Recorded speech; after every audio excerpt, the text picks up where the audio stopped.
Hey y'all, I just wanted to give a quick intro before we dive into the gameplay. I am Mostly Average Mike. I am the DM for this campaign of Icewind Dale, Rime of the Frostmaiden. And what we have here are just some of my close friends who were so kind as to say, Mike, you can share our adventure with the internet, and here we are. If you've ever played Dungeons & Dragons, you know that no two games are alike. And if you've ever sat behind the DM screen, well, you know there's a certain joy in making things your own. I'm certainly hoping that we will dig into that last bit as we go through here. And so the last thing that I just want to say is thank you to my players, Elliot as Perrin, Mark as Vom, Steven as Q, and Morgan as Rinaldi. If you enjoyed this, please give it a thumbs up, give it a comment, hit that subscribe button, and share this with your friends, as we'll be bringing out D&D campaign content nearly every week going forward. And now, time to roll. We're ready. Okay. Let's do this. Icewind Dale, Rime of the Frostmaiden. Okay. Icewind Dale has been trapped in a perpetual winter. Ferocious blizzards make the mountain pass through the spine of the world exceedingly treacherous, and this land has not felt the warmth of the sun in over 2 years. In fact, the sun no longer appears above the mountains, not even in what should be the height of summer. In this frozen tundra, darkness and bitter cold reign as king and queen. Most Dale residents blame Auril, the Frostmaiden, the god of winter's wrath. The shimmering aurora that weaves across the sky each night is said to be her doing, a potent spell that keeps the sun at bay. Dale folk live in a scattering of settlements known as 10 towns.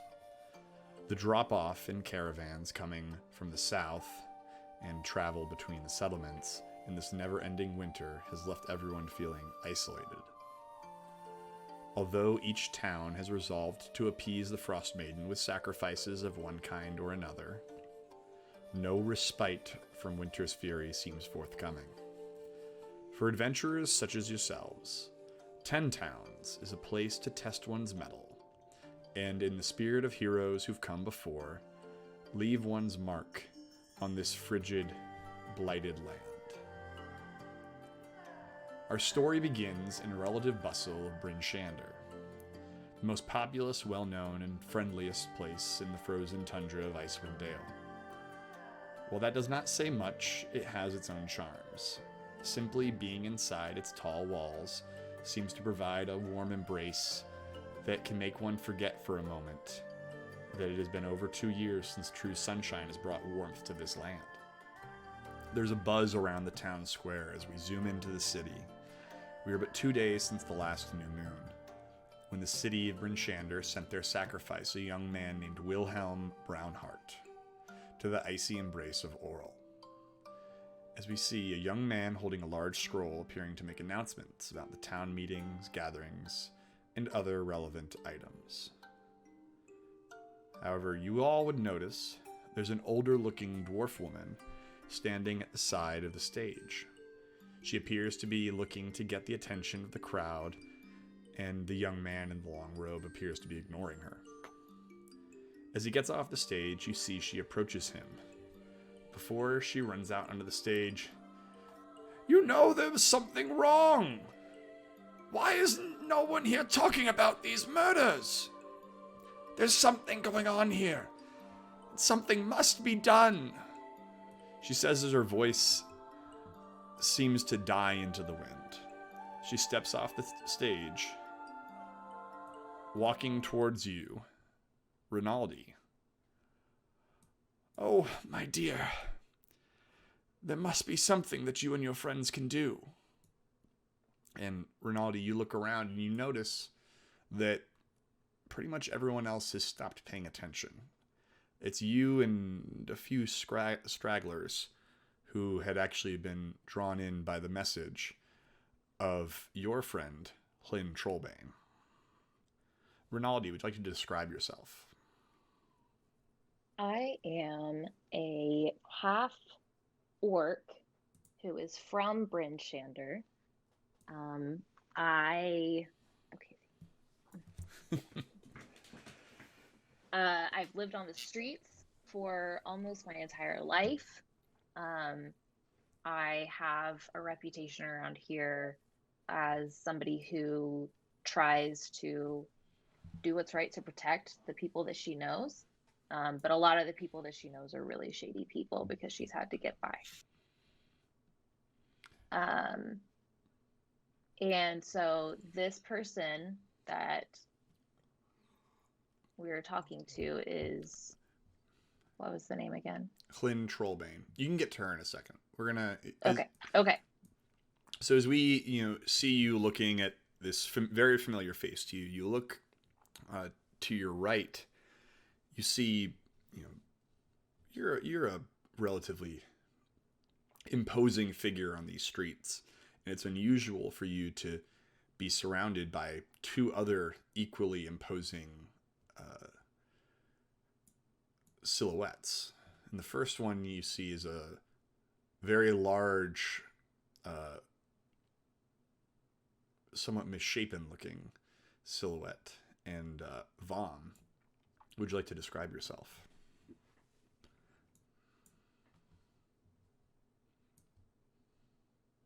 You are muted. So you see my head, and it's kind of just draped over me. And you can't really see my face because it's all like fluffy in the front, but you can see one tusk come out and another one that is kind of cut in half. Do I tell everyone my actual backstory? You can tell them whatever you want, but you mean it's more the aesthetic is the important part right now, and no, it's fine. You can tell them any more that you want if you want to.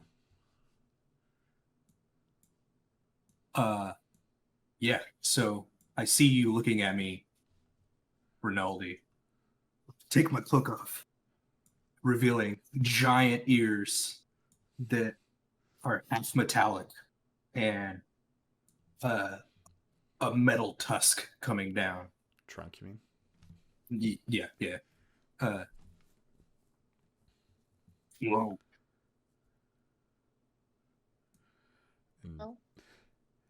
So, and Vaughn, you look around as you realize it's starting to occur to you too that most of this crowd seems to be walking away, and these two other imposing figures, and there's a smaller man in a cloak off to your side. Perrin, would you like to describe yourself? I am a slightly frustrated but extremely hopeful half-elf who has been traveling for quite some time. I left home and I have been on the road for about 5 years, and just got off. I've been in Icewind Dale for about a week, and I just left Cholt about a week prior to that with a mixed connection from a priest that had said he would be there. I'm about 6 foot and, relatively unassuming, but as often as I can be polite and charismatic. Awesome. And then Perrin, you look back and you see another, to add to this somewhat strange but very large crew. And we get to Q. Q, can you describe yourself? Yeah, I mean, Don't tell him. You're still on mute. He's no, he's this is great. It's great. He's still muted. Is this on purpose? It's not server mute. Someone unmute this man. I'm sorry. There we go. Okay. A 30-second just dead. Yeah. After the long silence. let's go. Hey. No, so I'm a fairly large Goliath, maybe how big are Goliaths? Like 9, 12 feet. a big one would be 12. We'll say 9 feet. That'd be a big boy. A 12 footer. Not 9. Yeah. 9 is hefty. Yeah. Just average. Your average Goliath. Skin, very very like pale white, almost like a light gray with maybe like a bit of a bluish tint.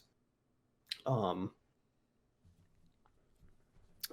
of adorned in I guess furs and just kind of like let's say bear fur. And around my neck I've got necklaces with various like animal teeth. And I just look very I don't look like no suit. We'll put it that way. Fair enough. You're clearly not part of the deep state, so. So what is the deep state?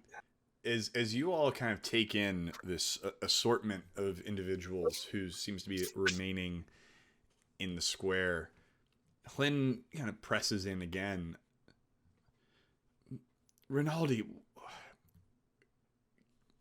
you must understand this. These murders are going unanswered. You must recognize that this is a problem. Well, ma'am, this is the first that I've heard about this. I was wondering if you might be able to tell us more about it. It's the first you've heard of it, my dear.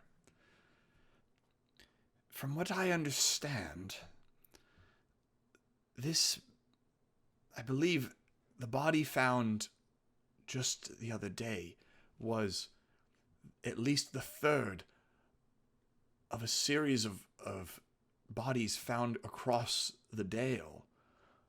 I know there was at least 2 here outside Bryn Shander and another outside East Haven, I believe, or was it Targos? My mind forgets, but there's a commonality between them all, because you know, as well as I do, a dead body is not unusual in the Dale. But bodies stabbed through the heart with a blade of ice is unusual. Yeah, unusual indeed. I look on my shoulder to a small little mouse, whose name is Louie, and he's really fucking cute. And he's just right here, and I'm like, hey, Louie, have you heard about this? And Louie shakes his head, and he's like, mm-mm. Well, then count you and your friend lucky, but there is something that must be done, and I'm a little past my prime for these type of things.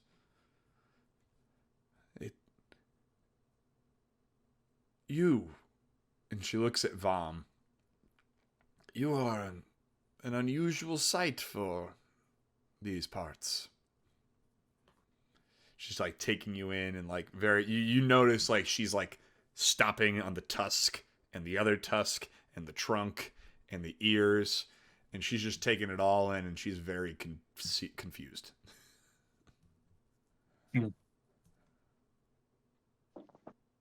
Well,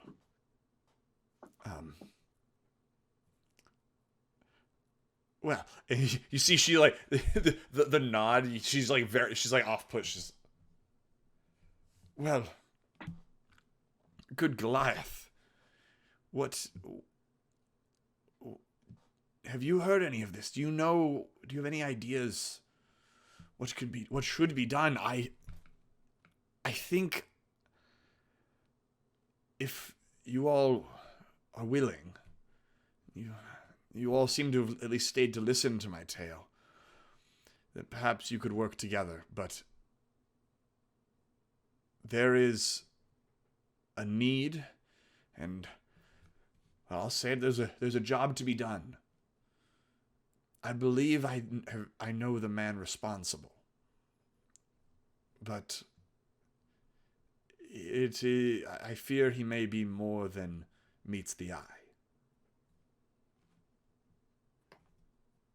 Who is this man do you suspect His is name, behind these murders? he's a mercenary, a guard of Torg's mercantile.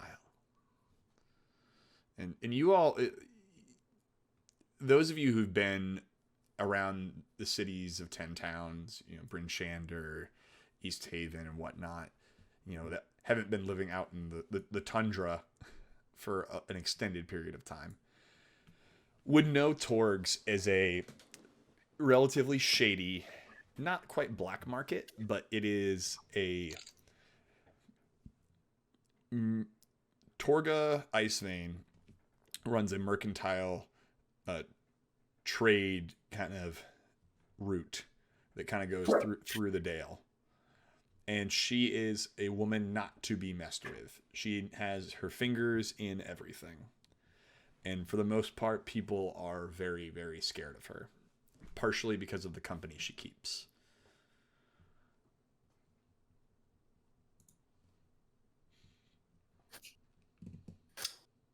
Cool. Who is Do I have any connections with her that I know of? You have probably seen her once or twice, but you've also been told by enough of the people that you know to steer clear. Okay. That you've never interacted with her personally, because for the most part, everything you've heard is, there have been businesses who've not wanted to do business with her, and they're no longer, some of them are no longer buildings, and some of them are no longer alive.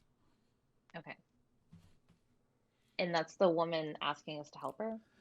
No, that's the woman who's, your friend Hlyn is asking you for help, and she thinks that it is one of this other woman's bodyguards.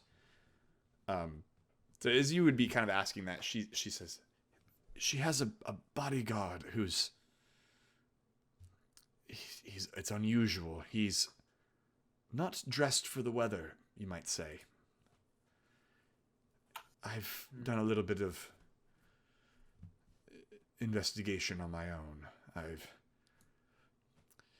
You wouldn't believe it, but many years ago I was a bit of an adventurer.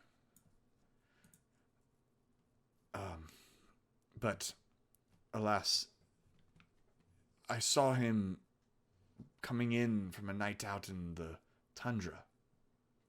He was out there at night with nothing but a vest and some pants.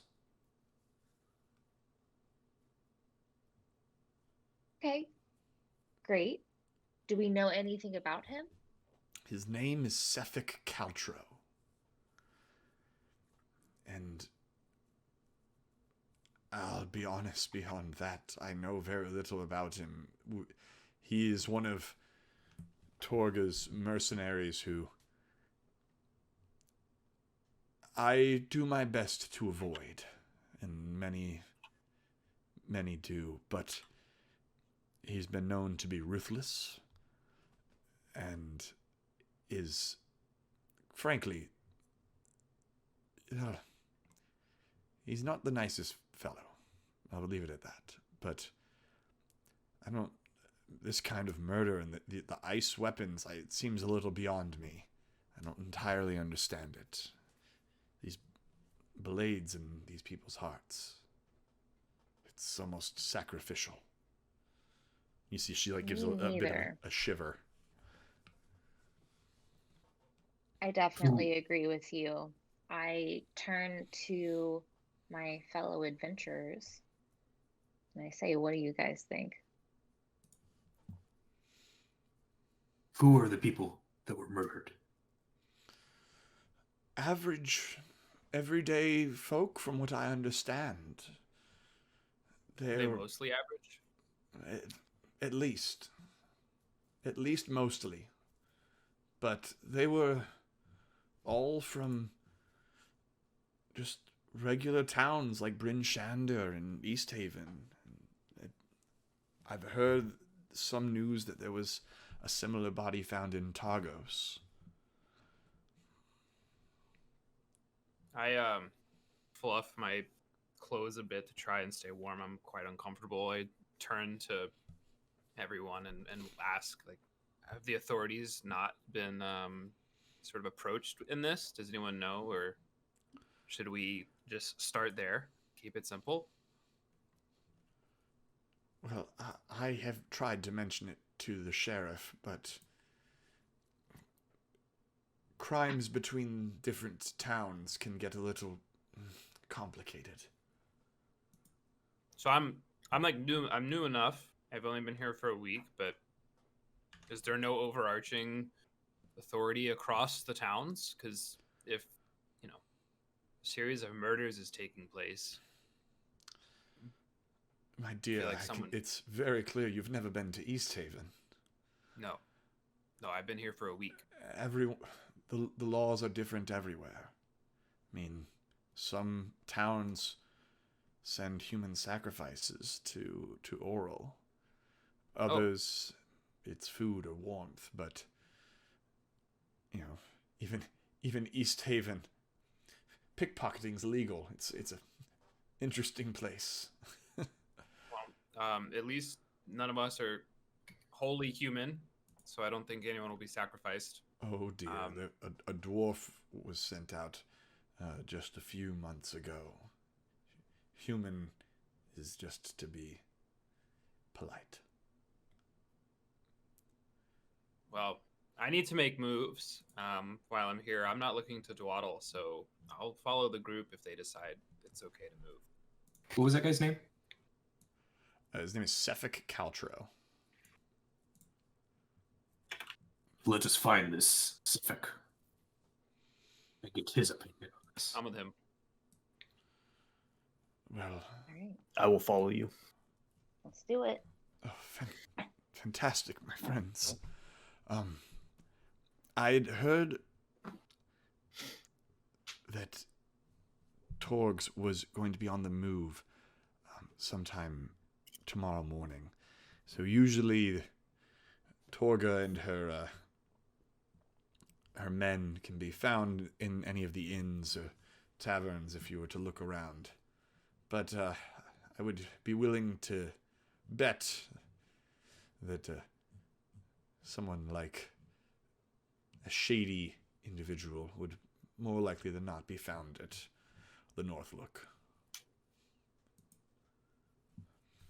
And those of you who've been here for a little bit, specifically Rinaldi, you probably have never been into the Northlook Inn, because it's like the cartoon tavern that like you walk by and someone gets thrown out the window every other night. Like, there's always something going on. It's, the place where the shady deals happen. You probably haven't spent a lot of time there, but you probably know a lot of people who've spent a lot of time there.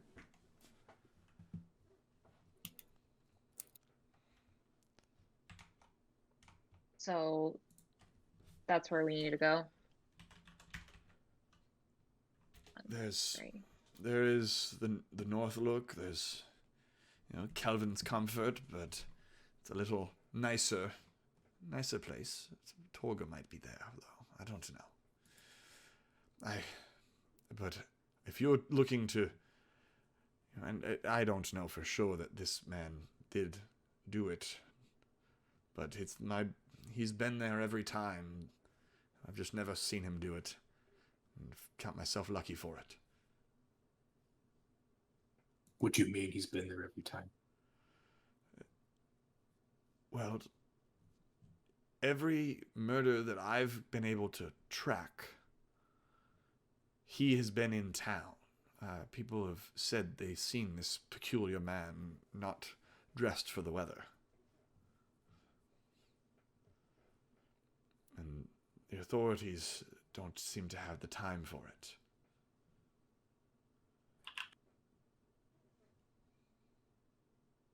Well, I don't mean to poke, but Mike, what's your person's name right now? Hlyn. Lynn. And I'm just, why are you so interested in all this? You seem to be taking way more attention to this than the authorities. If you're able to track across towns, you must be fairly integrated and mobile. Do you have anyone you recommend talking to? So she kind of takes a step back and says, "Boy, there's..."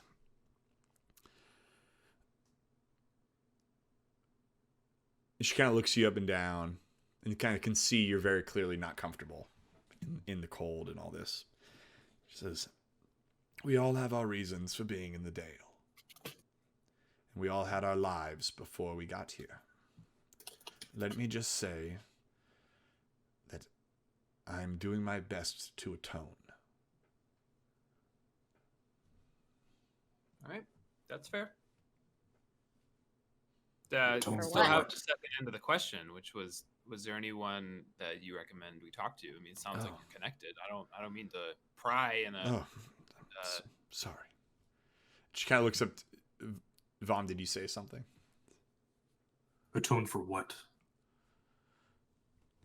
I lived a life that I wasn't proud of. But I'm doing my best to look out for those when I can.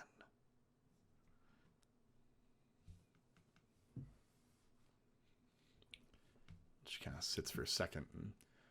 As for other help you might be able to get, I believe you could talk to the sheriff. Sheriff Malcolm Southwell. He's, as close to the law as you can find in here outside of Speaker Duvessa Shane. But if you're looking to solve crimes, he might be someone who could be willing to help. All right, yeah, I think let's start with talking to the sheriff then. Where do we find him? He'd likely be at one of the guard stations. He likes to make the rounds around these time of day. She kind of points Do you off. happen to have a map on hand, ma'am? Oh, my dear. You've spent most of your life in this town. I know, but it's for As my I say, friends. flipping to this. There you go. Where are we? That's a circle. That's a circle. So this That is a circle. this is Bryn Is Shander. Bryn Shander? And Bryn you Shander. all are like right up in here. Okay. This is And just kind of where like do a we need to go to the- town area, or like town little. Yeah, this is like circle. basically the town square. Because what you guys were hearing when you guys got there is kind of, there was a decent crowd as that young man was giving announcements on, remember the gates close at dark, and the drawing for the next sacrificial lottery is in 3 weeks. Remember, make sure you're there and accounted for. We wouldn't want to come find you. And various other announcements people might have made, and probably made a mention of this message is brought to you by Black Iron Blades. If you're there to adventure, you're there to need steel. Kind of really bad advertising, but it is what it is. And she kind of points off to the east towards the gate off to the east, and then back up to the north, and says he'd either be at one of these gates. I'm not sure, but usually that's where he is these days. All right. Well, what do you think, fellow explorers? Do you want to go to the north or to the east first to see if the sheriff is there? So we will need to go to the north anyways, I think. So maybe we check the east gate first and then circle to the north if he's not there. Well, Okay. North Keep Well- will be at the north, I'm assuming. Oh, the North Look Inn. Yeah, that would be. Yeah. Let me double check that. Yeah, it's like right up there. It is like right up there. Here, I'll give it a little. That is the North Look Inn.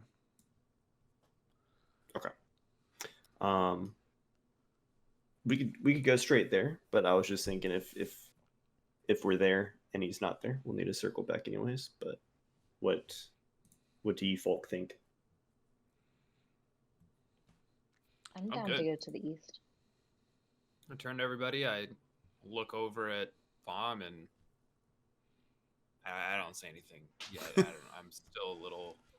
I've just kind of been like giving him like the up and down like this entire time, just kind of I'll be focused on what was it? Plin was his name? Hlyn. She's Hlyn. an older dwarf woman. Okay. How do you spell that? Hlin. Hlyn Trollbane. Yeah. I've been very I guess in the conversation, like I've been like very focused, like not really like ignoring. I've been like listening to her every word, and I've occasionally been like looking at my fellow bystanders, just kind of giving them a quick look. But like I've just been every 15 or 20 seconds, I'm just looking at Vom, and I'm just like giving him some looks. I'm not sus of anybody in the group. I'm actually mostly appreciative to be with people that are looking to make moves. I found that most people here are fairly steady. Yeah. But I have been looking at Bomb with questions. And I also am looking up at Q with awe and questions. So I don't know if you guys are very talkative, but I'm going to have questions later. Fair enough. All right. So you decided you're heading east? East. East? West? Oh, I thought you said So the North Look Inn is north, and you were looking to check the east gate. You tell me. Which way do we want to go? I'm going north. All right, so you're going north. All right. So as you head through the town, you notice the city does not have a lot of tall buildings. There's a light snow falling through the air, and it's piled up to the sides. They do their best to keep it clean and well taken care of. And the people seem relatively at peace with things, which feels somewhat contrary to the information that you'd gotten from Hlyn. But people seem somber but content. You been doing anything as you head up there, or are you just heading right there? I'm gonna just be a little childish here in an effort to try and like both warm up myself and to my fellow companions. I tug at the waist or thigh cloth of Q over here. Be like, hey, how's the weather up there?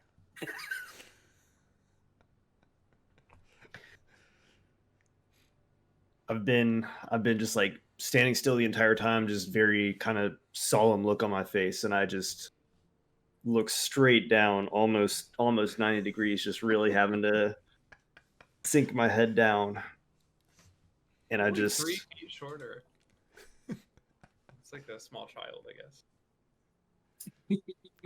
I mean, you're like a toddler in comparison to me. I mean, heat rises, so I imagine it's actually quite nice. I just kind of like pull up my kind of coat a little bit and just kind of like look at my ice white skin, almost kind of like leathery, and I'm just kind of, you know, my body, no goosebumps whatsoever. Like I'm not even really, you know, that cold. Just stone cold look at my face. I'm just like, I'm doing a lot better than you, sir. So, sidebar, are you like a Marilyn Manson type? Is that what I'm supposed to be imagining? Like this like Skeletor guy, or like can No, you I'm just describe saying. yourself a little bit further? No, like I mean, so like I'm a Goliath. If you look at my picture, I mean they're just kind of like grayish, like, almost. I mean, giant like, you know, creatures. But I guess they're more resistant to the cold. I guess, is that accurate? Like, Yeah, they're they're you know, native to the mountains. There you are. Okay. It's less problematic. Jeez. I am not. Well, that's good. Yeah. Anyways, So I'm like, they're it's between it's seven and it's if you're 9 feet tall, you a big boy. I just looked. They're between 7 and 8 feet tall. I was wrong. oh, okay. Well, then let's just revert that. Let's just say 7.5, 7 and a average half. size. Still average, but definitely towering over Perrin. I'm looking down, maybe not 90 degrees, but you know, couple degrees. Good bit. But it's only 1.5 feet. Met people that are 1.5 feet taller than me, and it Honestly, is very much like a. Yeah, that's true. To be honest, it Yeah. actually probably is close to like 70, 80 degrees. but you know, I'm not walking around like Xenophic with like, you know, shirtless or anything like that. It's definitely very cold. But you know, it's like I'm like from Chicago basically, like born and raised. Like I'm kind of like I can handle it. So I love it. No, QAnon was founded in Chicago. I mean, So while you guys are walking,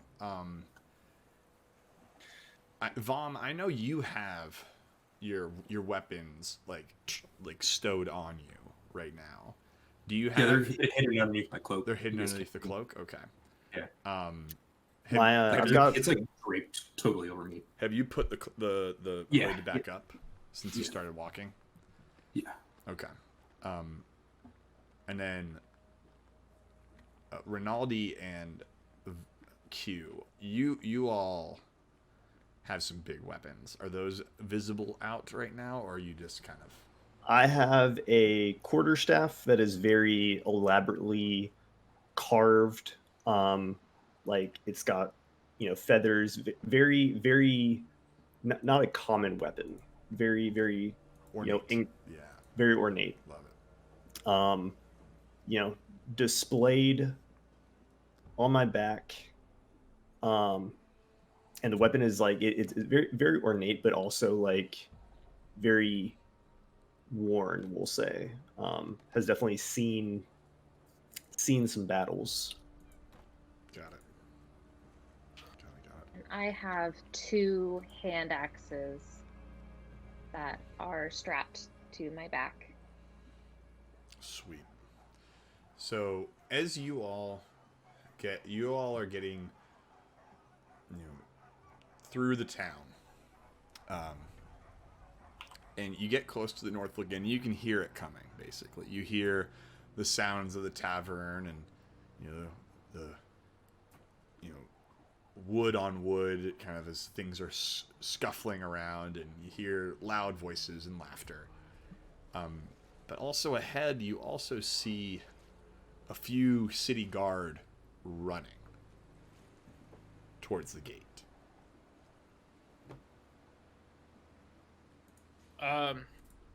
This is a little interesting. I don't think we were expecting to get into anything current.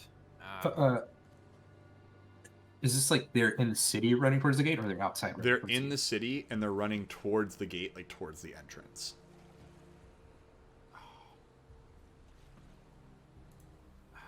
mean, we should probably go check it out, right? We I mean, isn't that the same direction that we're already going? Yeah, so I mean, you guys are basically at the Yeah, let's go see. Go find out what's going on. So you head past the Northlook Inn and you get to the gate, and you see a couple of soldiers all kind of crowded around a group of dwarves. And the dwarves they look like they have been through hell. They've got snow in their beards. They've got blood all over them. And you can kind of hear as they're saying this, well, I don't know what happened to them, but they were... It's a blur as it went by. We lost... Hold on. Yes, we got Horan and Storn, and oh, no. Well, we lost Ubak. We lost Ubak back there. And you see, they're holding, they're holding their snowshoes in their hands, and you can see the guards are like trying to piece together what's going on as these dwarves are walking in just covered in blood.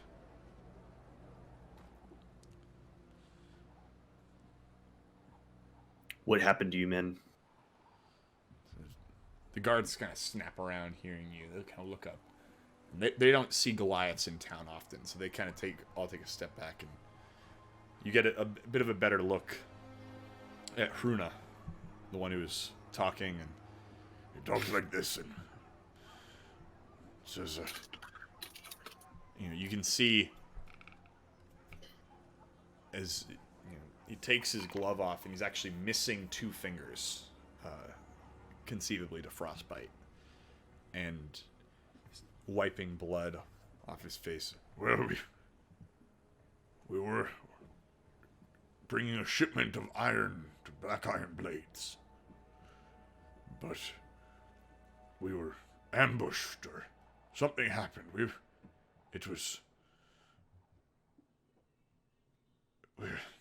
It's best to start at the beginning. We were delivering a sled of iron ingots to Bryn Shander to bring to Black Iron Blades. We were ambushed by what seems to have been a Yeti. And they killed one of our friends. But the rest of us fled, and poor Ubak was torn limb from limb. Now, we need that sled, though. It is our livelihood. At this point, he's now stepping past the guards. The guards are kind of like, okay. You see a couple of them kind of start to walk away as they see, all right, somebody else is kind of taking over this, and they're starting to wander off. There's still the ones that are posted there watching you intently. Says, we can offer you payment. And he looks to the group of you, for each of you. They have gems worth upwards of 50 gold each.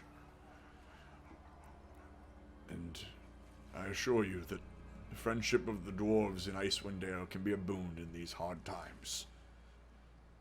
And we even have snowshoes that you can use if you need them.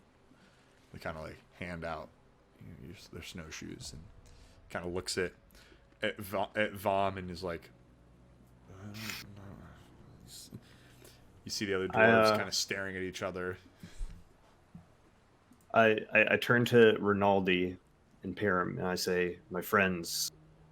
And I turn to Vom, and I say, and you. We will need money if we are to take on this work. I suggest we retrieve this man's sled. I agree. I am relatively low on cash, as it took quite a lot out of me to get here as quickly as I did. So beyond just the income, I think we need to really get an idea for how dangerous this place really is. So And Vom will figure out something for your feet. I think. Didn't require snowshoes. And Vom, I would like you to roll a perception check for me. First roll. I can do that.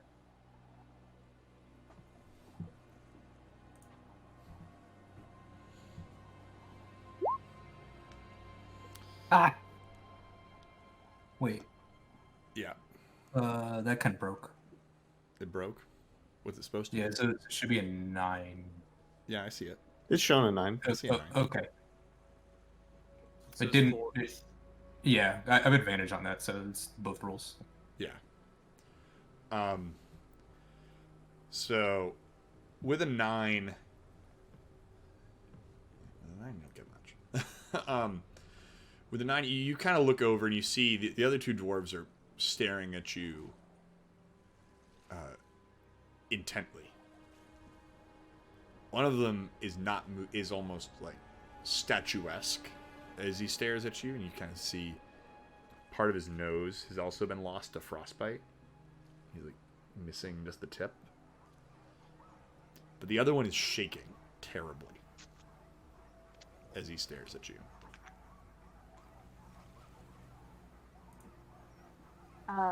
We're really close to the inn, aren't we? Yes, you're basically right outside of it. Okay, can we run him inside so that he can start to get warm? Oh, yes. We'll head inside anyway. But we can meet you here. To get we'll wait here for you to deliver back our iron. You said the inn was kind of dangerous. Yes. Not. Nothing we haven't seen before. Besides, some cheap beer might be what we need. Kind of slaps the statuesque one on the back, and he still doesn't move. So they're like regulars, whatever. They're not like they're kind of. Yeah, it would seem They apparent they've been there, They can throw down. except not with a Yeti apparently. Not with the Yeti. Most people can't. Fair enough. Bet you I can though. So they with that they kind of sticks out a hand to. He kind of looks the one who'd been talking to you, Horan, looks up at you all and looks to Perrin and sticks a hand out. Thank you. Yeah, absolutely. I yes. So You slightly just like I'm still trying to soak all of this in Yep. while trying to be good with it. Yep, you shake his hand, and then you're very aware he only has 3 fingers as he's shaking your hand. And you can feel like the nub up against your palm. And he says, "Well, best be to it." And they walk into the inn. You kind of see him walk away. And as you do that, the guards walk up to you and says, "Oh, hey, this is a kind thing you're doing over there. Just be careful, though. It's about, it's just after midday, and these gates will close if it's dark before you get back." Hey, What are we time is going it out now? of the gates? I thought we were staying in. I don't know. We were leaving today already. Well, if you're trying to get their sled back, their sleds must be Yeah, we got. well do outside of this. town. Certainly can't see it from here.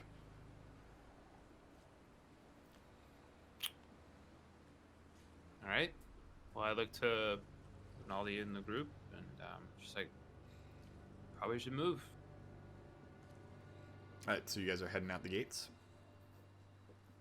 Yes, To sir. the DM, are we at all prepared for this? Because we haven't talked at all about equipment or armor. we're just going. I imagine mean, you Or have do we all need of to your. like prep? I'm ready to go. I ain't have- too worried. I have all my- I'm either die or I'm a. Yeah, you're never worried. That's I imagine you guys That's the have all issue. your basic. You have your your starter I adventuring have- equipment. I have all the Okay. cold weather gear and my small amount of weapons. Well, if you wanted to go, there are stores if you wanted to go buy stuff. If you needed to go buy stuff, but you have what you. Some of you got here recently. Some of you got here today. Some of you got here a couple days ago. And you all still have the things that you had when you arrived, more or less. I don't have enough money to shop. This is kind of why I'm, helping these guys with you. all right. Let's go then. All right. So you head out, and as you walk out the gates, you're all immediately hit with how much those walls were really helping that cold. And hot damn, was it?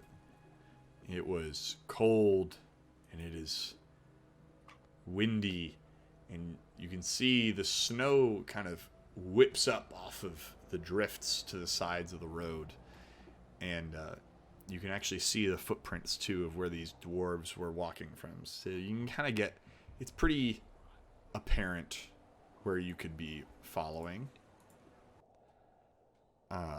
as you head out into the tundra.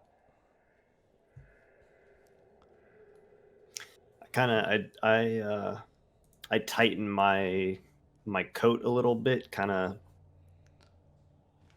tighten it, and then I put my hood up, and my hood is, it's like my coat is made out of bear fur, and then at the, I guess, like where the cloak is, or where the hood is, you can just kind of imagine like some like bear claws that are just kind of like woven into the fabric. So it's kind of like, this, if you can imagine that. Mm-hmm. It's pretty badass looking. So, what's our marching order? Like, who's leading the way? It's kind of following I imagine you guys are following their footsteps. Just off of the road into the tundra. Well, I'm happy to take lead if needed. Well, if- hold up. I actually have some tracking, don't I? You're really good in the city, I think, but I don't remember. I have survival. I know that Q is a pretty good tracker, from what I recall. I'm gonna say I Alright. can. Let's let him. I look down. I see if there's any kind of tracks, any sort of trail or kind of Yeah. anything outside of the norm. Yeah. Make me a survival check.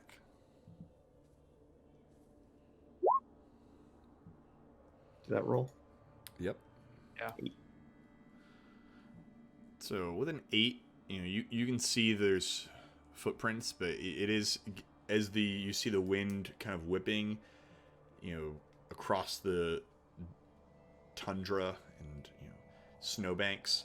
It seems like there's parts where it can get a little spotty from where you're following. You can't tell, but maybe if there was some large animal that walked by, and the tracks might get a little harder to find, but you're relatively confident you can follow these tracks. This way, my friends. And I just kind of start following that path. Yep. So you keep going for a little bit. A couple things over here. Okay.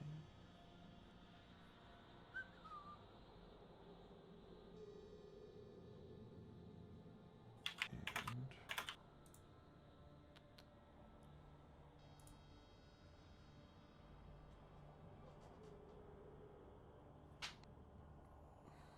Okay.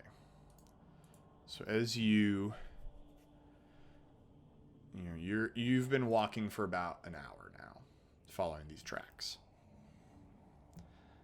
And where you're at now, it seems like it almost comes on in a split second, but you can hear the wind pick up, and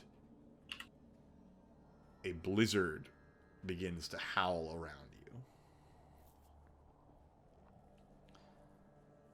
you. And I need everybody to make everyone needs to make a survival check now to make sure that you can stay together. Where is the survival one? And like it's It would be ability, saves, and senses. where are you looking at? I'm in skills. It's a D&D skill. Beyond. Oh, it's the bottom one. Yeah, it's the bottom one. Rinaldi, you rolling like a lot. You're rolling a lot of survival am I? checks here. Oh no. I'm gonna It take. Getting didn't show hot. anything over here. I only have one monitor. That's okay. I see I it. don't know If what's you going on. click it, Okay. then it should do it. Just do the first one. All right. Sorry. I think our DM may take that first one.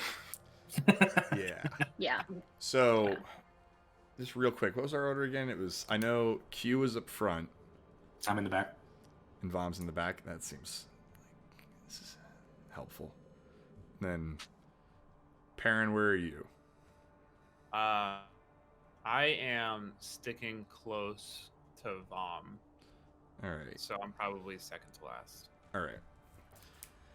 So as the wind picks up around you, and you all start to huddle in and kind of start to keep trudging forward, Vom, you notice that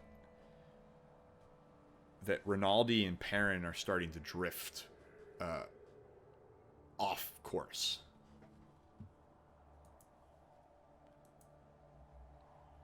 And I blow my trunk. okay, I would Oh. like Perrin and Rinaldi to make a perception check. Yeah, it would be at disadvantage because of the wind, but I'm gonna say that you're close enough to them that I'll give it to them. All right, Rinaldi, you hear it and you look back and you see that it's hard to see, but you can see that Vom is no longer behind you, but Perrin is behind you, and he seems to look lost. And as you kind of look around, Perrin, come this way. Do I have to roll a perception We to hear need to that? stay with the group. I imagine you're close enough, so you're just gonna start to Oh. guide him over a little bit.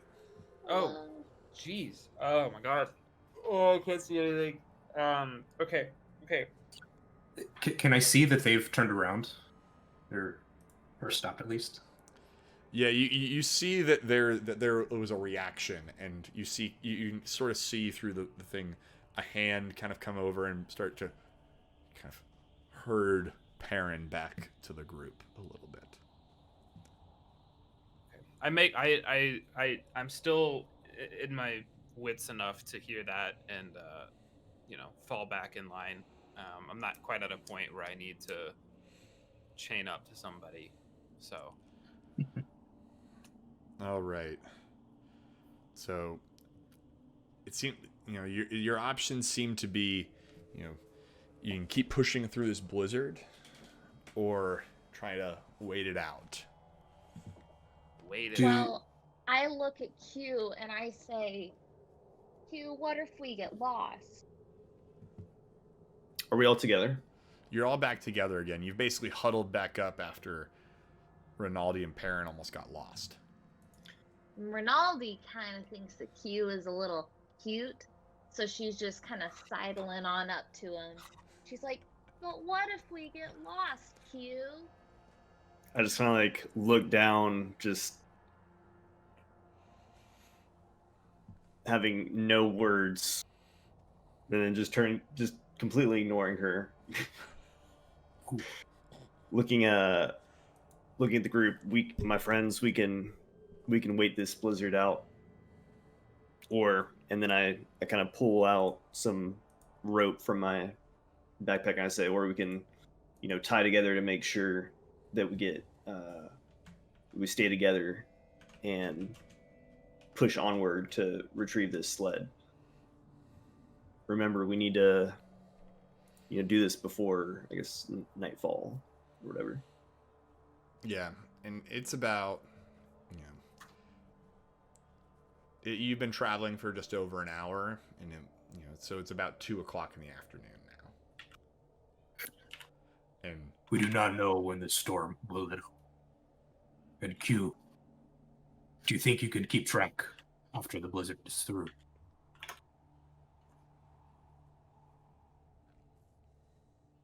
I'm sorry, what was the question? I'm so sorry. Do you think you could like keep track of the trail, like even after fresh snowfall?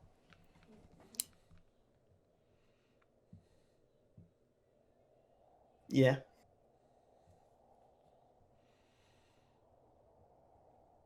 Great. Do you want to tell us any more about that, or is that?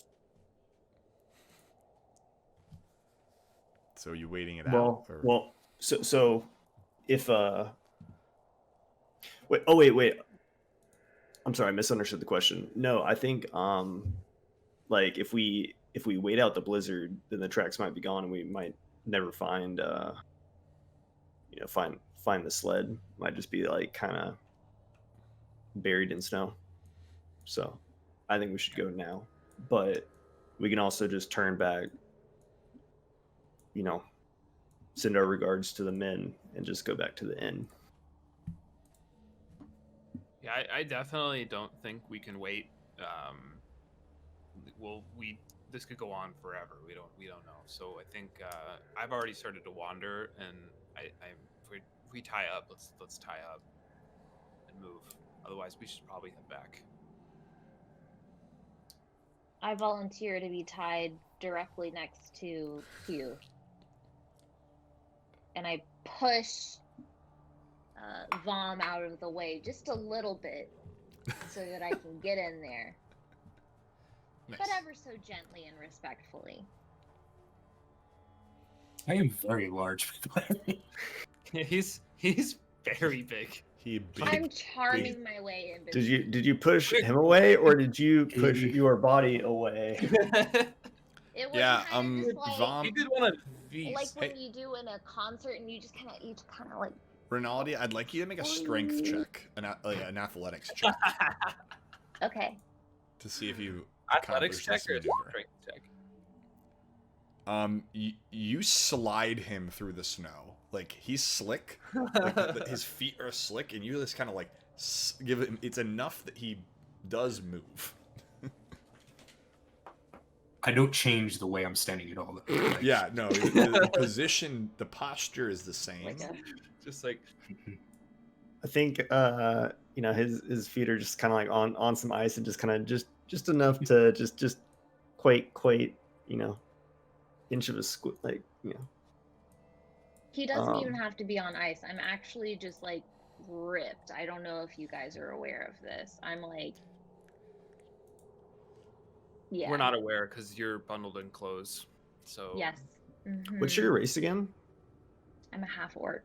Half-orc. Okay. Barbarian. half Okay. half what? Half human, orc and half Human. okay. Wow, I All don't right. wanna mess with So you guys are tying up. Very well. Yep. So I'll lead. I'll tie it to. So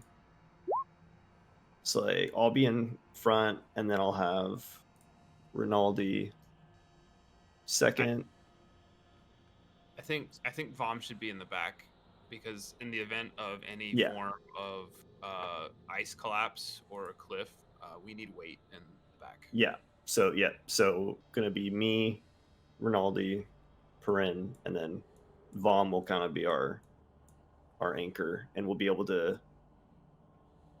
I guess if we give him like a tug, then he can kind of pull us back. Got it. So with that, you all continue on, and I'd like you. So Q, does like you make one more survival check just to kind of re-pick up your path.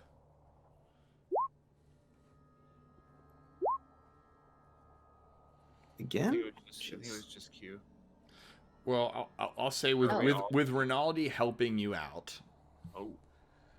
She's kind of you're like looking for tracks, and she's like giving. I'm like kind of flustered by her advances on me, and so I'm just kind of like, yeah, tracks.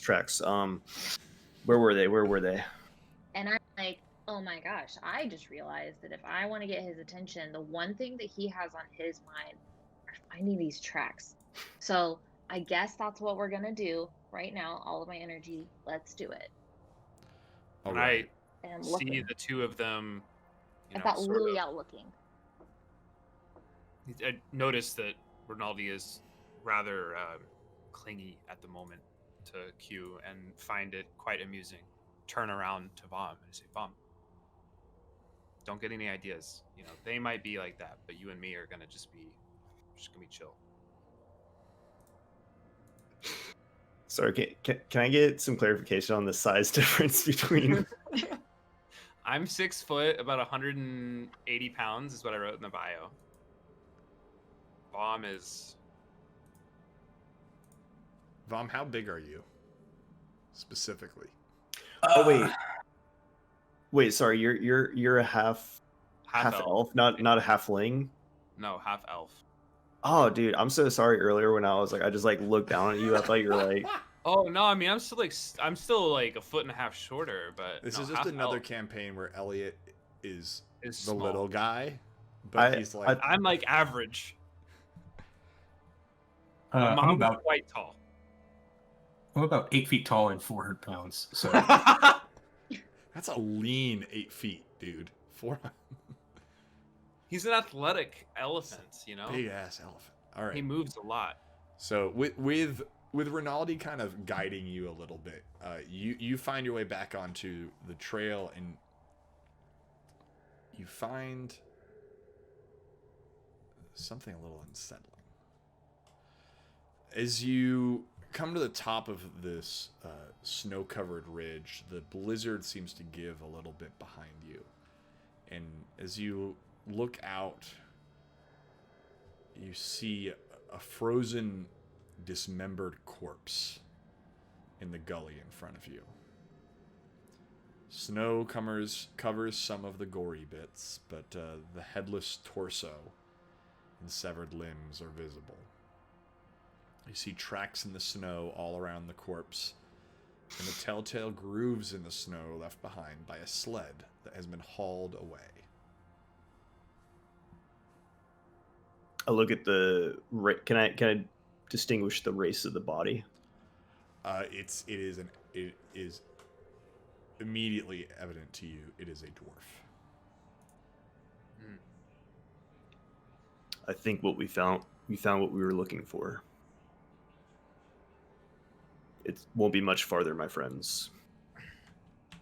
And continue following the path to the. I guess like. I don't want to desecrate this guy, but should we check him for supplies? Yeah, I was actually thinking that, and also if there's anything we need to bring back with the sled. Any to the guys. Any like Yeah. Got a dead picture. bodies per se. Wait. Well, like a wedding. Wait, band. sorry, is the sled there, or is it like No. there's sled tracks? There are sled tracks leading away from the body, the opposite direction towards where you all just came from. Yeah. So can we check the body, see if there's like, just anything on its person, and then like maybe like is there like a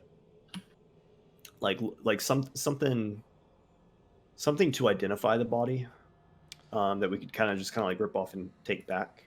Yeah. Why don't you make you're kind of like frisking him. Yeah. Make an investigation check. Whoever's gonna do that. I'll wait. I'll do it.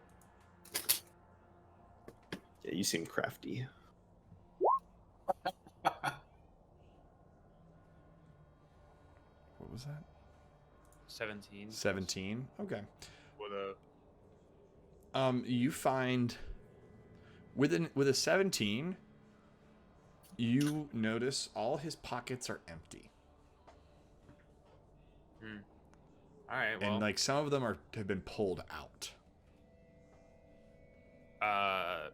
there's nothing here, guys. If the Yeti is what actually attacked this guy and that group, then he was a greedy Yeti.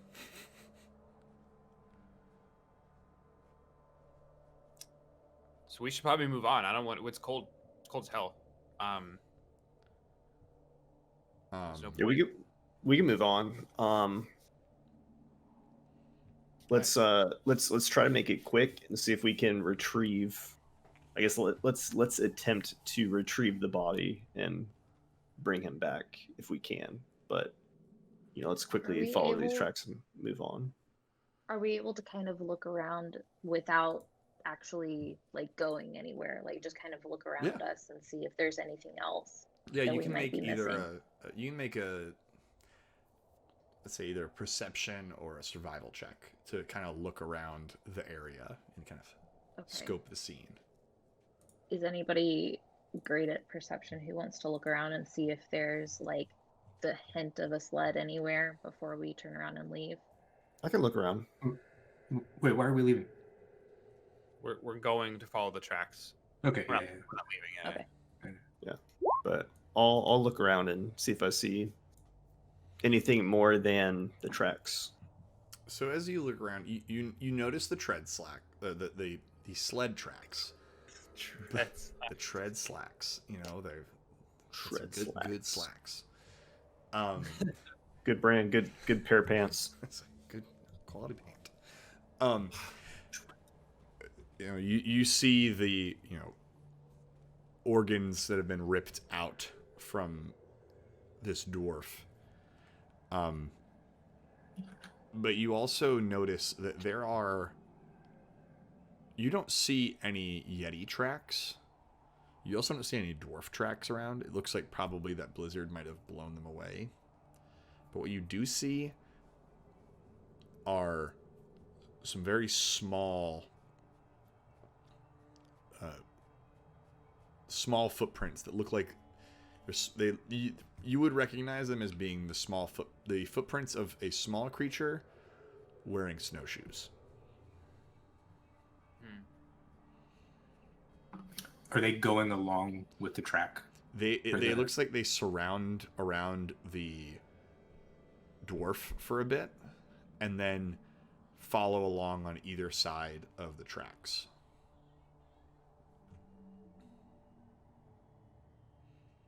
And the dwarf is like dismembered, right? Oh yeah, I mean there are guts pouring out everywhere. Though some of them, though most of those guts have been frozen. Rinaldi, you've been in Icewind Dale for a minute. Yeah. Thank you. Are there any other creatures like wolves or some form of predatory beasts out here? Yes. Yeah. Yes. Yeah, you would Yeah. definitely. Okay. There are lots of things in the Dale that want to kill you and eat you. Well, we're not gonna know unless we don't push think. on. So, All right. All right, so following on. I suspect there may be more than this Yeti, my friends. All right, so here's what we've got. So you follow along. just looking at the picture of the Frostmaiden, this is pretty sus. Just gonna throw that out there. So as you follow along, you get to here.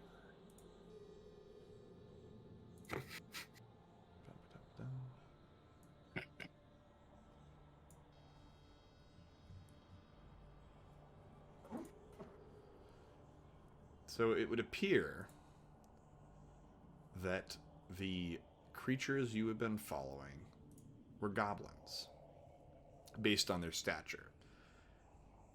There are 6 of them, and you see them all groaning, grunting, cursing loudly as they haul a bulky sled of what appears to be a 20-foot tall wagon parked in the snow.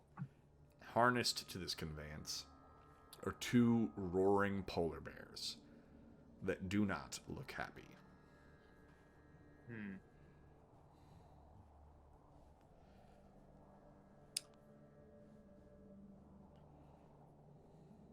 I'm towards the back, so I don't really have a clear depiction of exactly what's happening, but I'm just going to rely on front runners. Yeah, you all In the middle here, is this the sled or? Yeah.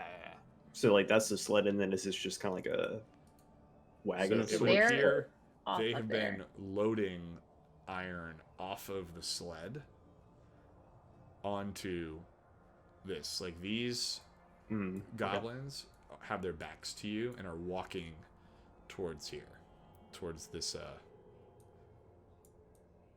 this place, this polar bear sled. Oh, so they're walking towards... So their backs are to us, but they're walking towards the sled, so they're not pulling it right now. Okay. Yeah. So we are over... And it's... You all are almost 200 feet away from... Oh, okay, I see us now. Okay, cool. You're way down there. Okay. And we're all tied together still, right?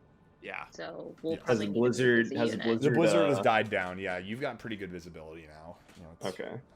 So my friends, we're in for this. I'm untying the ropes. Let's try to get close and surprise attack these goblins before they while they're doing their loading and unloading. I'm down. All right. Have your weapons ready. All right. So I don't know if you guys are directly planning on combat. So are you? You can kind of see as you look ahead on the map. There's a bit of a ridge.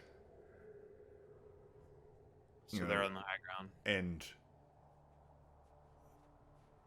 no, you're actually on the high ground. Oh no, they are on the high ground. Yeah, that's They how it are on works. the high ground. Yeah, they're on the high ground. So you can try and sneak up if you would like. You know, as of Try to right get now, as this close- looks like they're hauling iron from the sled. Yeah, we Well- don't want to give away our position immediately. We just kind of want to slowly start getting closer. I think what the DM is kind of alluding to though is that they've hauled iron off the sled that had been on it. That the dwarves. Oh, were trying all to of make it? sure yeah, not maybe not all of it, but the dwarves are trying to get all of it back. They weren't aware of goblins taking. So we have to make a call. Do we want to get the sled and just get what we can, or do we want to fight the Well- goblins to get all of it back? How strong are the goblins? Like, That's not something we can ask. They're It's like goblins. saying, how strong is a gladiator in a market? well, it's like I don't know how strong I am in comparison to anything. I'm just gonna walk towards them. Yeah. Like I'm supposed to be Yeah. intimidating. So but, Mark, like, you I have don't full know if I'll control be of your. intimidating You should have here. full control of your guy if you just click on him. I am kind of crouched down with my hand on my quarterstaff, and I just kind of give Vom a shrug, Vom is and I moving. just take it off, and then I just start catching up with him. He's literally moving. We're still tied together. How long is this rope? Because I am literally following him. No, I feel like we we're took it off when we no, got to. yeah, Yeah, we- you guys took we it off when untied. you pulled out your Oh, weapons. okay. Well, I'm still following. All right. Are you trying to sneak at all, Vom? Nope. Nope. Okay. So as you get to about here, you hear a woman. So you But- hear one of the Wait, goblins. reach Where am out. I? You're about here. Just where you are. Where's here? Right Where's there. here? It doesn't show up. No, just where you are right now. You get Okay, to so he's you gotta get to where you stop. are now, and one of the goblins. You can hear now they're saying, "All right, get the next load." And you see the goblins in front of you turn around and go, "Ah, shit! We got found! Oh god! Oh jeez! Oh fuck! Oh god! Is boss!" And you hear this goblin woman, basically yelling out, "Get your shit together, boys!" And she starts to walk down, and she sees you all and goes, and she sees Vom and Rinaldi and Q, and she goes, "Oh fuck! What do you want with our iron?" It isn't your This iron, is not your iron. Says who? and you really don't want to fuck with us. I got so 2 polar would bears. really What do you got? appreciate it. I've got these 2. We've got him, items and I point to. I was gonna. and a lot of fight. I don't know. You literally earlier turned to us and said friends, and you, and now you're using him as your object of intimidation. It's a scare tactic. Okay. I'm gonna guess that my boy Vom is a lot bigger than these goblins. Substantially, yeah. They're about 3 feet tall. I'll ask You can. Oh yeah, go. Did you kill that dwarf bastard? What? No, that poor sap was dead when we found him. Dead with all this iron that... Wait, nope. We saw him, he was dead, we had our iron. That's my story. Sticking to it. With the iron. My iron. It's You my can either iron give us the iron. And he was dead. Did you see who killed him? I don't know. People die in the Dale all the time. Not my fault. Put the iron. What was that? Put the iron back. Put the iron back. Yeah. See. You see how heavy this shit is? We basically got it all loaded up now. Do it. Roll intimidation. Hell yeah.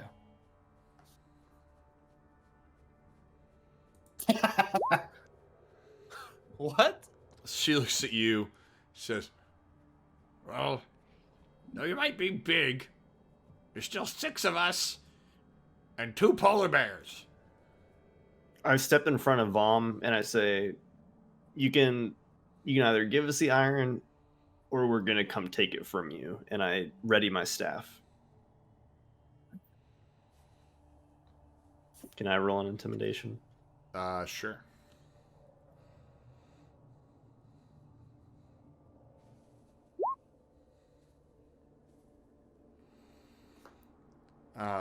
With that, she takes a little step back and is a little bit more on notice. Can I You intimidate as well. I'm getting a little antsy here, right? Like I've been through a number of fights, and I have this sort of like glowy, tingly sensation, and I know if this doesn't go the way it's supposed to go quickly, it could get a little awkward. And as a result, I step forward and say, "Listen, all we need is the iron, and no one has to get hurt, including my friends. So why don't you give it back, and we could all go home?" You're scared your friends are gonna get hurt? And then Sounds like the only smart one here. Fuck. Yeah, she looks at you, she's like, Shit. "I know that you're scared you're gonna get hurt, so why don't you just go on your way and leave us with our iron? We need to get back home." I start slowly walking towards the goblin on the right. Before Q can get any further, I say fuck it, and I whip up to the best of my ability a firebolt, and I'm gonna throw it at the boss directly. Okay, I will give you that as a free one, and then we're gonna roll initiative. Okay. So do I roll the attack first? Yeah, roll that. Wait. Hold on. Where'd it go? Oh, it's in spells. This is new. Do y'all have like your tabs split? Like, what do you want? Yeah, yeah. Man, I got 19. Yeah, that hits. All right. So, got my hands sort of together here, trying to spiral something through the gloves. I haven't ever done this before in this amount of clothes, so it's a little awkward, and the heat is coursing through me in a way that's making me sweat profusely. And I throw it in sort of a Kamehameha style, and it releases, not like a beam. That's just a modern reference. This character does not know who Goku is. But you do this stance, right? Yeah. The whole thing. Yeah. The whole thing, and just like and I throw it. All right, roll. It's a D10, right? Yeah. Do it. I just roll a D10.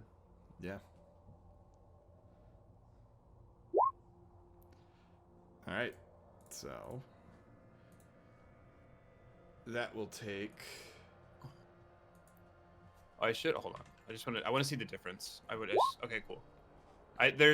Cool. There's two different dice button. I hit the custom one instead of the one Yeah. attached to the ability, but we can run with the first one. All right, roll your initiatives. Where is initiatives on skills? It should be like the kind of It's its middle. own thing. Next to armor class. Yeah,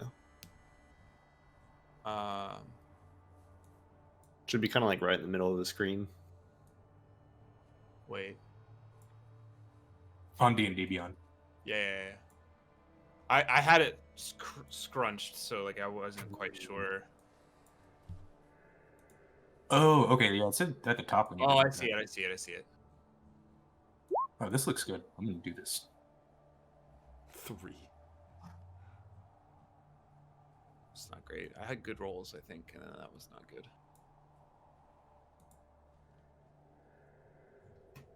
Oh man. Okay. Well, I'm glad you got something in. What happened? Did anyone else roll? Yep. Or I only see mine. Well, I rolled a bunch of initiatives for stuff. Okay. All right, so. What is this one?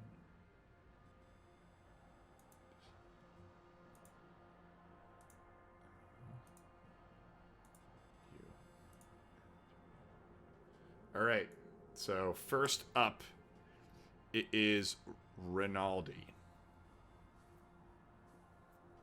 All right. So I Wait, did have we? my Never mind. I have my hand axes, and I move forward to this goblin right here, directly to the left of the goblin boss. Mm-hmm. And I slice into it with one arm and succeed with another. Does it work? You gotta roll to attack. Okay.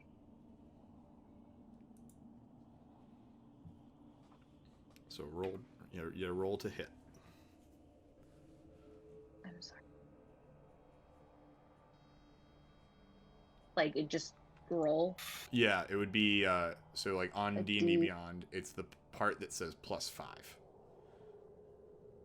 Okay. like next to your hand axe. Okay. 100% And- hits. Yeah, gotta say, jeez. Nice. The first one hits. Gotta double check these guys. Would I need to roll 2 if there's 2 hand axes?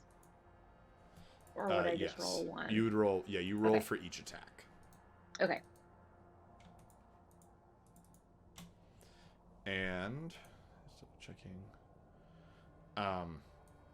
So your first one hits, and your second one, he basically kind of puts a club up and kind of catches that hit, but you still roll damage in that first attack.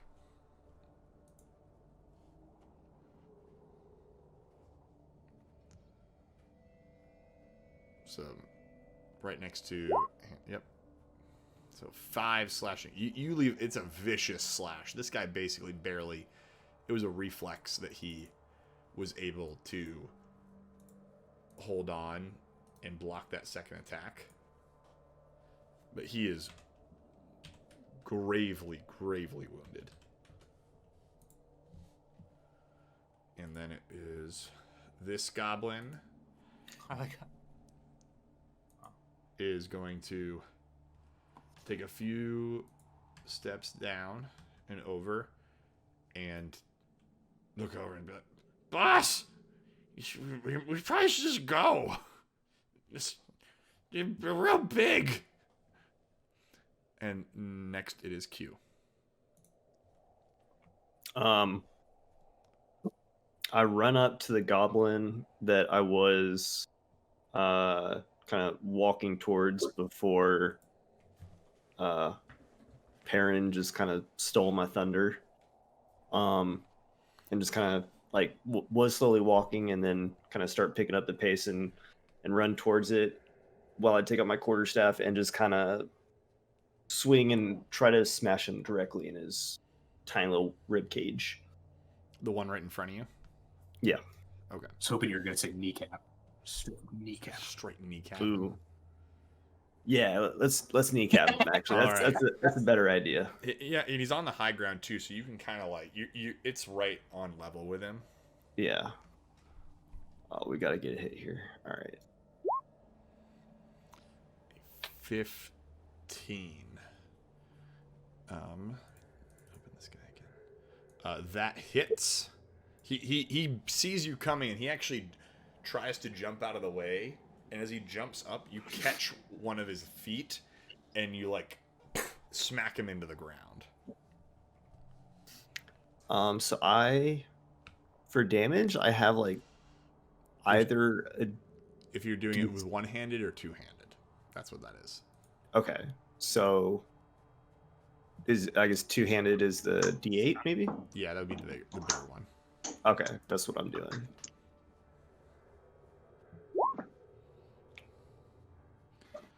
All right, so 5 damage.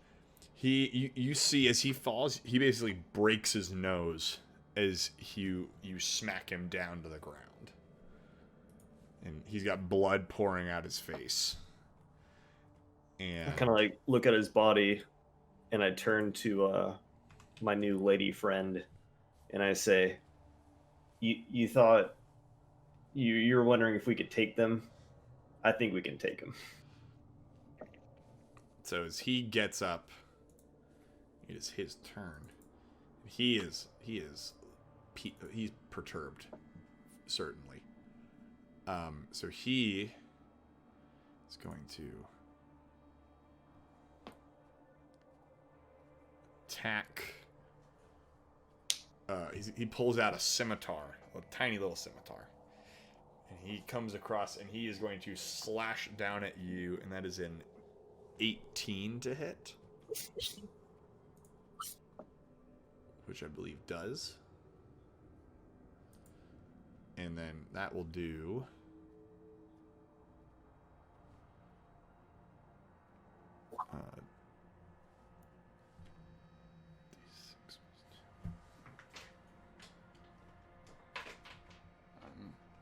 being lazy and not wanting to do this, I'm just going to roll an actual die. All right, that is 8 slashing damage to you, Q. To me? Yep.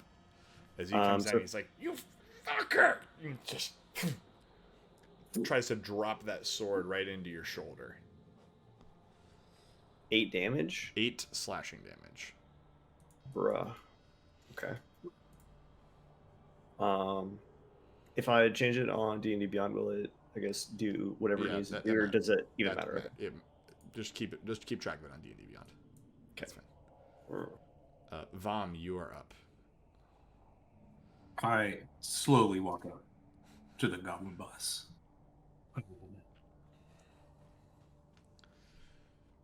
And I say, "Put the iron back."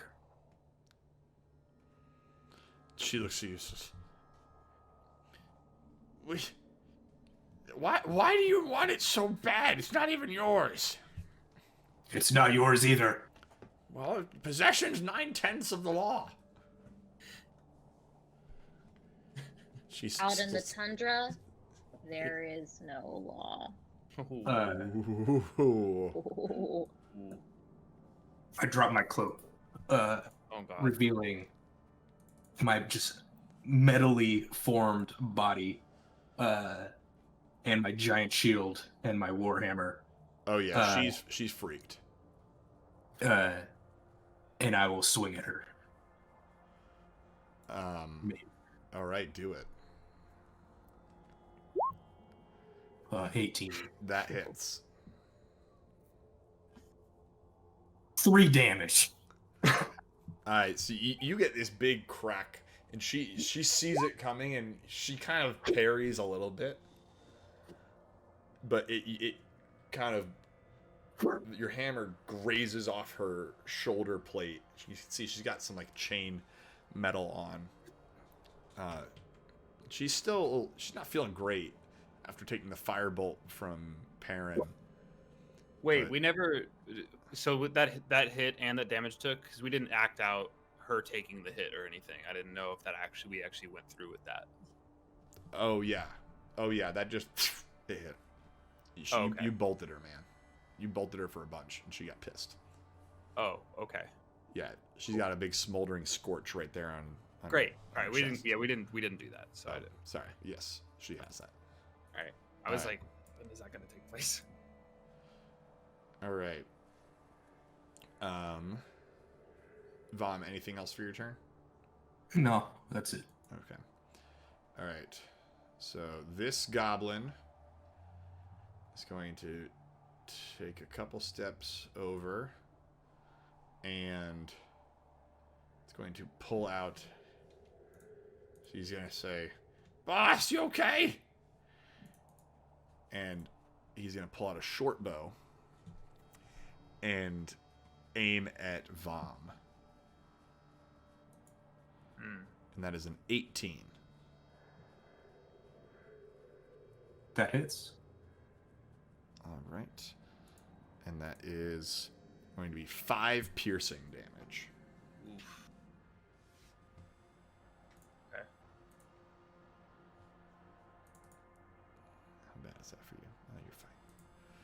All right. So he says that and shoots over his boss's shoulder. And you see he's still a little freaked out. Next one. This goblin walks around in front to try and get around his buddy who just stepped over to do the to take a longbow or to take a bow attack. And as he walks by, the polar bears start to snap at him. And he actually trips and he falls into the snow. And you see he's like scattering for his bow.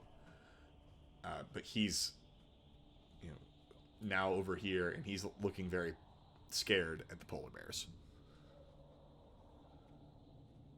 And it is now the goblin boss's turn.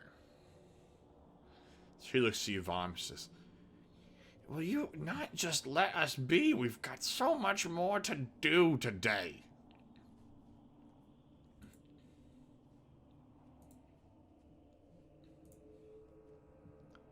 Like smoke weed? I don't know what that is. I'm sure I've got a good pipe waiting for me at home. And she's going to do some stuff. Like take this scimitar. And it is a 8 for the first attack, which I believe does not hit. And then the second one is an 11. So I believe those both miss, right? Yep. She sees that, Trusty sheep. and she is going to disengage as a bonus action away from you and back way the fuck up.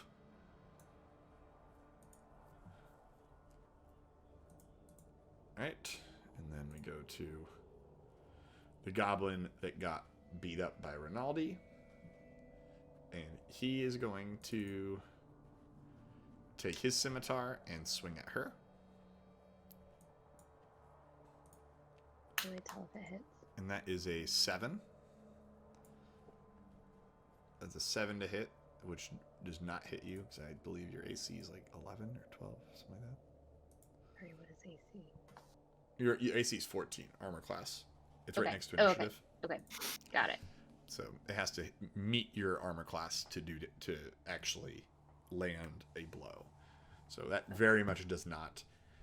He like basically is like does a very uncoordinated swing as you've maimed him previously.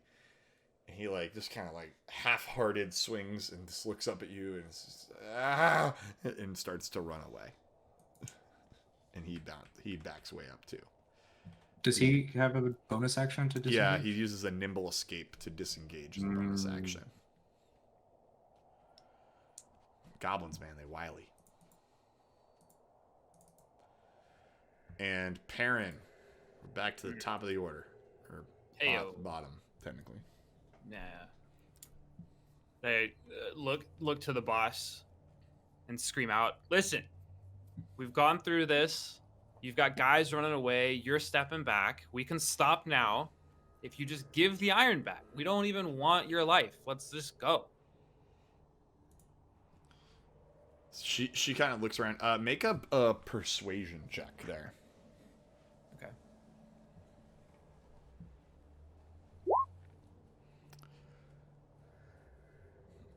Since you were the one that did just blast her with a firebolt previously, she looks at you and she looks around and sees her flunkies all, for the most part, bleeding out. Some of them wiping snow off of their face from tripping in front of the polar bears. Look around and say, fuck it, these polar bears sucked anyway. Let's go. And they start to run away. Do they take the polar bears with them? No, they're abandoning the polar bears. They're out. So they are out of there. I take a few steps. Can I do anything else? Yeah. All right, I They- take a few steps forward and sort of look at the group and say, "All right, let's let them leave. We don't need to do anything else. I'm actually pretty hurt right now, so we should probably skedaddle and get this iron." I would like to roll animal handling to see if I can convince these polar bears to take this back. Sure. So I would we're like letting to do the same. Letting the goblins go. Yeah, we're letting him go. Okay. Unless Goblins. Vom has an opinion, but he sounded like he didn't care. He just wanted the iron. So I turn to you, Perrin, yeah, and I walk up to you. yeah. I put my hand on your shoulder, and I heal you for 5 health. Yes. You have to roll for that. It does it. Dude, that's amazing. Lay on mother effing hands. Boom. Oh, that feels so good. Can I get some of that? I'll have what he's having. You might not be.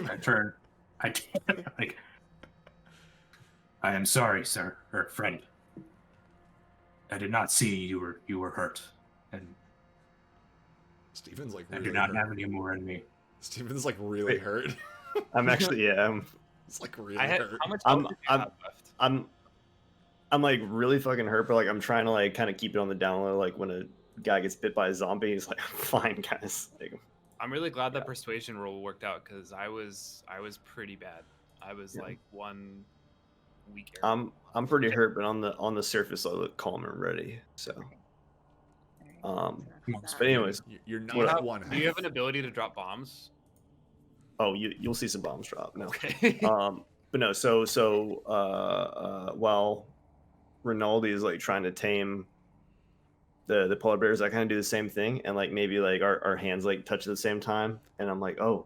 I will. Okay, I I haven't will let you even both roll. I will let. begun. I will let one of you roll with advantage for this adorable little cute meat. Meat cute. That's the term. Meat cute. What is meat cute? What? It's What the is it? term. It's the term in movies when like people run into each other and they're like, oh, yeah, Only one of us Oh. has advantage. yeah. I'll let one of you roll with advantage because you're helping each other. Okay. Well, I think it should be me. Go for it. She's the one with a so- pocket with the mouse in her pocket. He's on my shoulder. Oh, sorry, on her shoulder.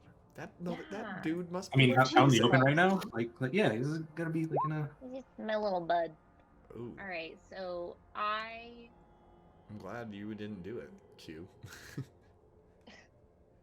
slowly start walking up and trying to calmly approach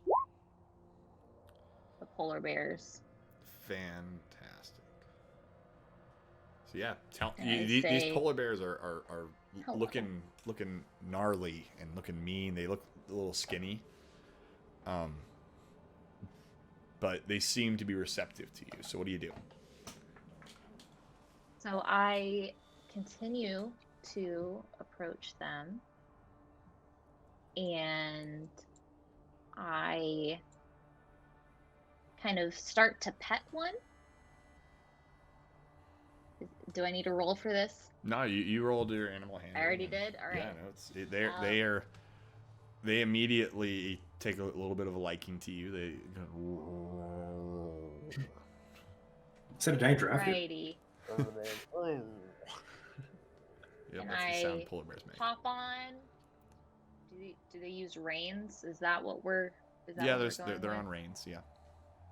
All right. And so I start to have them move with me this way. Yay! Back to the sled. Yep. Here, let me give you a little fun thing. Can we actually put this sled on the polar bear sled and have them carry it So back? there- or do so we need it- those we need two to? As you separate? guys kind of look through, there's actually only like a few more bars left in the other sled that they were trying to put it onto this polar bear sled. So we should put it on. We should take it from Just the. put it on and leave the sled behind. Do the dwarves need the sled though? Like, do we need to give the sled back to them, even though it's empty? Should one of us carry it empty, and then the polar bears carry the heavy one with the iron? I will carry the sled. Right on. Perfect. Thank you. Fantastic.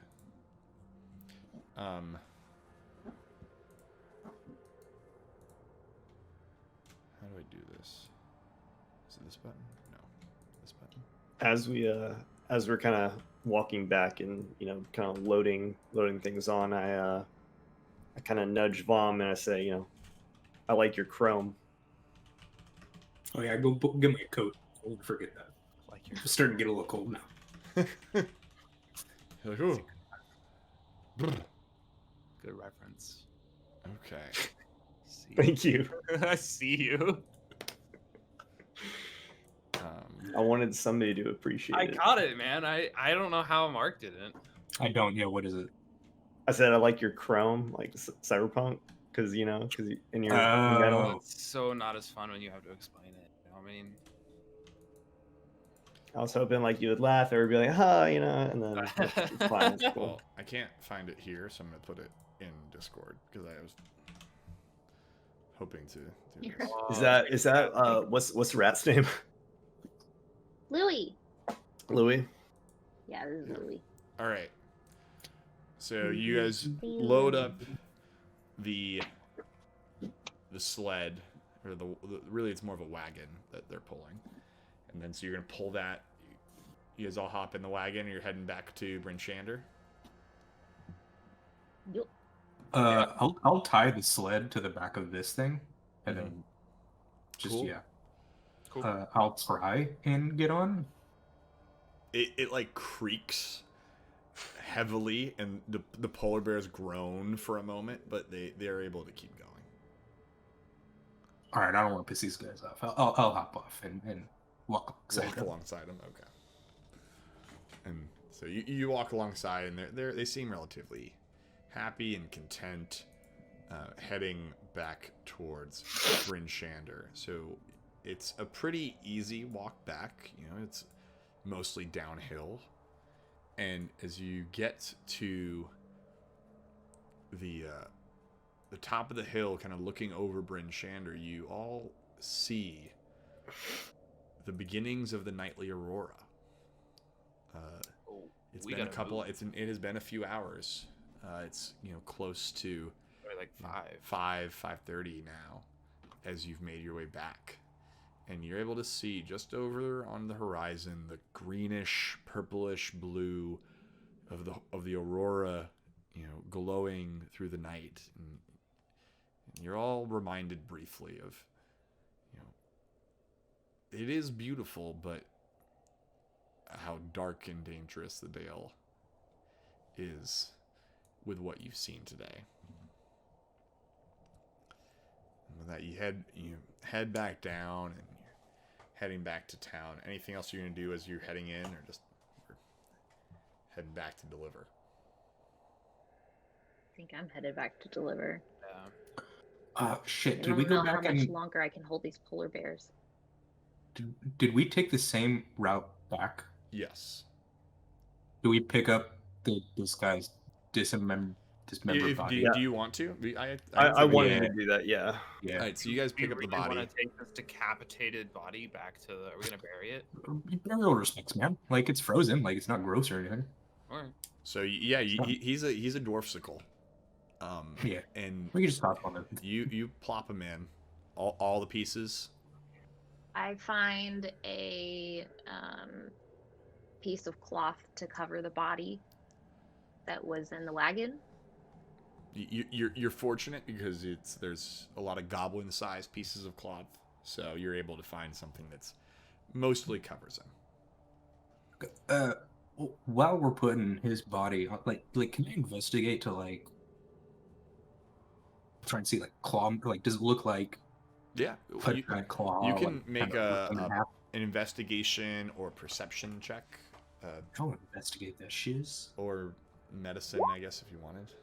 Oh damn. Investigate. 13. Yeah, investigation. You Wait, so what's the 13 and the 5 again? I have advantage on it, so it rolls twice. Okay. So you see that there are some claw marks, and it looks like the head was not cut off; it was ripped off. You see some claw marks. Okay. So anything else as we head in? I think I'm ready to go. All right. So We you go guys in. head in. As you get to the gates, you start to hear a commotion at the entrance, at that north entrance, and you're met with a small contingent of guards, probably like 10 to 12, all waiting outside the gate, armed to the teeth, pikes out, all pointing at you.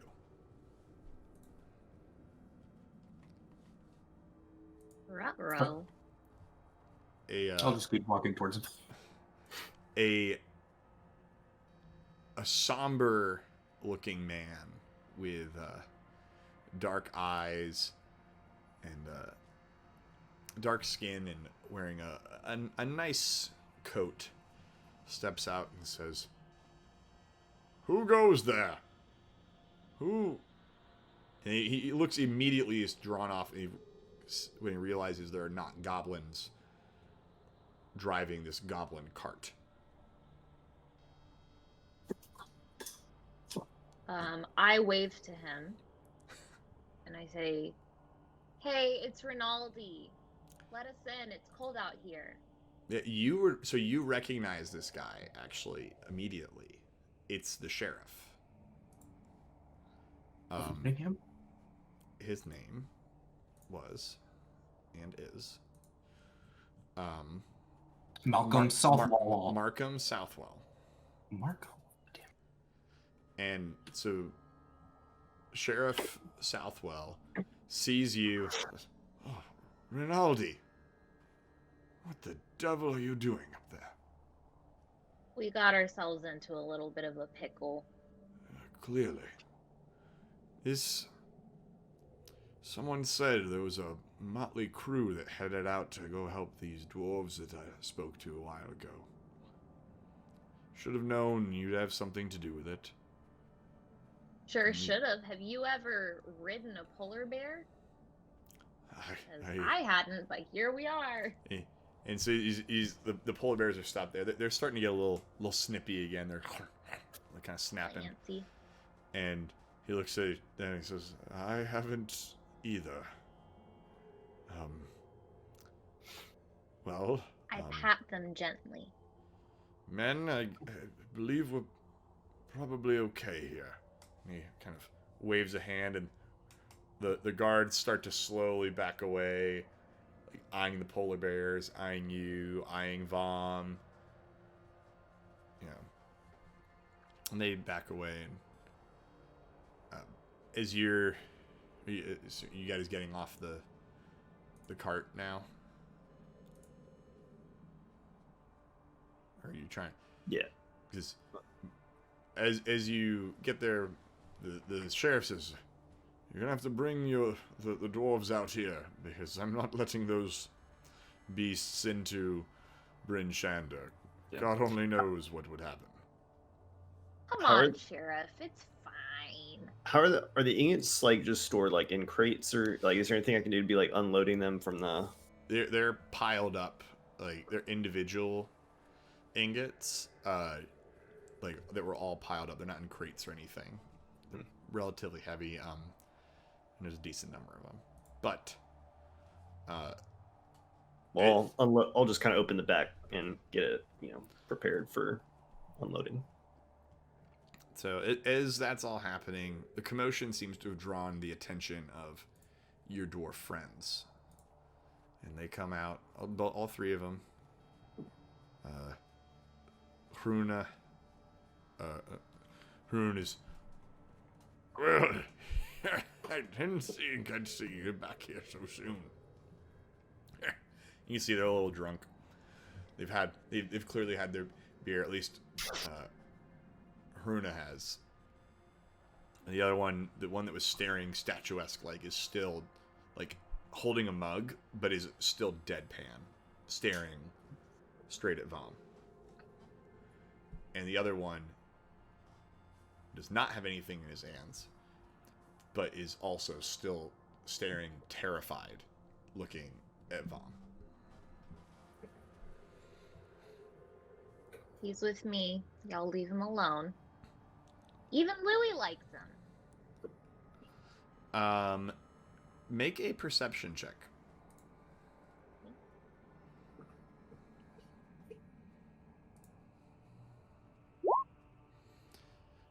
So you see he's muttering something to himself. This one dwarf. Says, oh, the white ones. The white ones. They're here. They're here. I've seen them. They're here. The white ones. Polar bears? No, bigger. Bigger. He snaps off of looking at Vaughn to look at you. The bigger. He starts to look up. It's bigger. I've seen it. It's there. I know it. Bigger than this big, tall drink of water that I have right beside me? Huge. Far bigger. Very well. Great. So, Runa comes up to you and says, well, a deal's a deal. We've got our ingots back. I'm sure get Black Iron Blaze to sort it out. But here's your payment. And pulls out 4 small bags.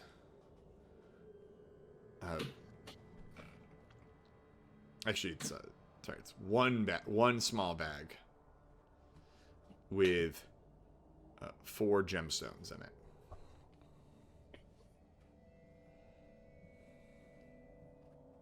Is it the agreed upon payment? Yeah. So it's a gemstone for each of you. They're each worth 50 gold pieces. Nice. And I believe... Something just happened here. Is that visible somewhere? Hmm? Is that visible somewhere in D&D? Equipment, I think. It's a gem. I mean, if you're going to go sell them, you can just add it to your money if you really want it. But I'm just Oh, gonna- okay. Do we need to hold on to them as gems, or can we just auto put the gold in? we'll make it one of the first things you do next time is that you go sell them. Okay. All right, cool. Yeah, let's do it. And with that, I think we will call it. I think it's like midnight over here. If that's okay, I think you finished your first adventure. I could go for 2 more hours. You want to go for 2 more hours? Just kidding. You also all get level 2. Fuck yeah. Poggers. Hey, thank you for watching. I hope you enjoyed our first episode of Icewind Dale, Rime of the Frostmaiden. I had a blast running the party through their frosty new home, and I know that they had a ton of fun shaking down goblins for iron. Sounds like we got a lot more loose ends and a lot more adventure ahead. We are happy to have you with us, so again, please share this with anyone that you think will enjoy it, and we look forward to seeing you all here next week. Thanks again.